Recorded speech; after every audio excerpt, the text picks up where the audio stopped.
How often these days do you come across a person or family in need of help and think, oh, I feel bad for them. I wish there was something I could do. Now, how often do you actually do anything? Well, one Oil City, PA resident has decided to stop simply wishing that he could help and has taken steps to start a movement in his small town in order to reach out and help local families in need during this holiday season. With holiday shopping fever spreading like the plague, 30-year-old Justin Biddish is busy rallying friends and neighbors in his community, using the bar he manages, the Nickel, to host a brainstorming session to put together ideas for how to find families in need and how to help them. It started with a chance encounter at the local Walmart. Basically what happened is I was at Walmart with my kid, obviously shopping to stock the bar up, and I ran into a friend of mine, went over and she wanted to hold him, and she picked him up. Guy came through, didn't even think twice, he comes back around, his kid was in the cart, and I think he said he was 18 months old, and he said, can my kid look at your kid, or look at the baby? And I'm like, yeah, absolutely.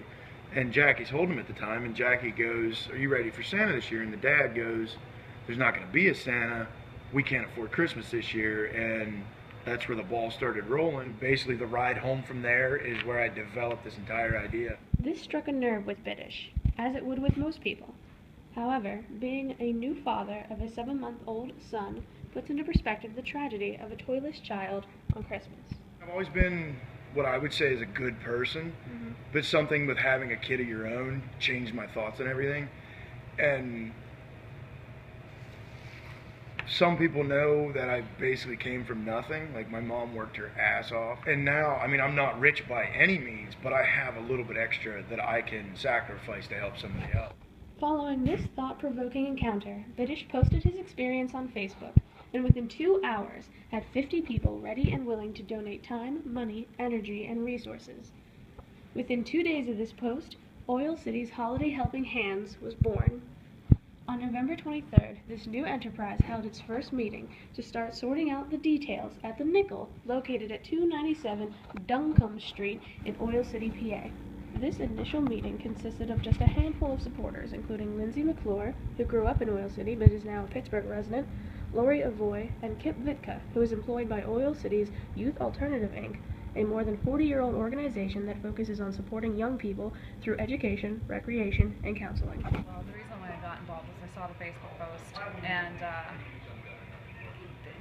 there's not a lot of people here that have the opportunity to do that, and so it's not generally, I'm sure that it's a thought on a regular basis, but nobody ever does anything about it, you know, like we all grew up here for the most part, anybody who's involved has grown up here, and we grew up poor. I mean, it's not a secret or anything like that. We are one of the poorest counties in the state. Oil City's Holiday Helping Hands is asking for donations of toys, money, grocery store gift cards, and new children's clothing. All donations are to be made by Wednesday, December 18th. Volunteers will then spend the weekend of the 21st buying and wrapping all of the toys so that they may be delivered to unsuspecting families on Monday, December 23rd by volunteers dressed as Santa. What sets Oil City's Holiday Helping Hands apart from other organizations of its kind is that the creators are dead set on the families in need being found through referral as much as possible, and that they have no idea of the Christmas surprise coming their way.